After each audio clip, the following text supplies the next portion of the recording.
never be forgotten. Now, they gathered at the gravesite to mark this somber occasion. Everyone came out to see the unveiling of the headstone where Eunice Drumfor is buried at the Hollywood Cemetery here in Union.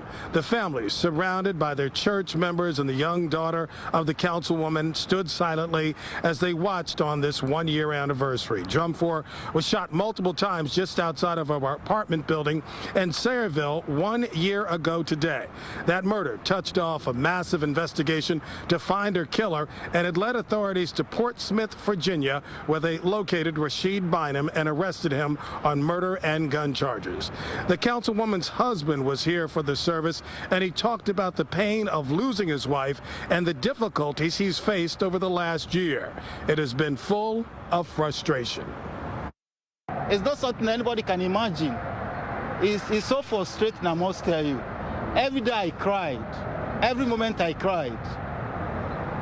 I cried. If I remember memories that we share, if I remember the love that we share, it's so frustrating. Yeah, the councilwoman's father, he also spoke, and he wanted to thank everybody that has supported the family. He wanted to also thank God. And the family is, of course, calling for justice. Now, the suspect, Rashid Bynum, is set to have another court date next week, but his trial won't take place for another few months. That is the latest live from Union, New Jersey. Anthony Johnson, Channel 7 Eyewitness News. Thank you, Anthony. In Manhattan, cleanup continues this afternoon after a driver lost control and hit an outdoor dining shed on the Upper East Side. This happened yesterday afternoon on 70th Street near 2nd Avenue. Fortunately, nobody was hurt, and no word on what caused this crash or whether police now will file charges.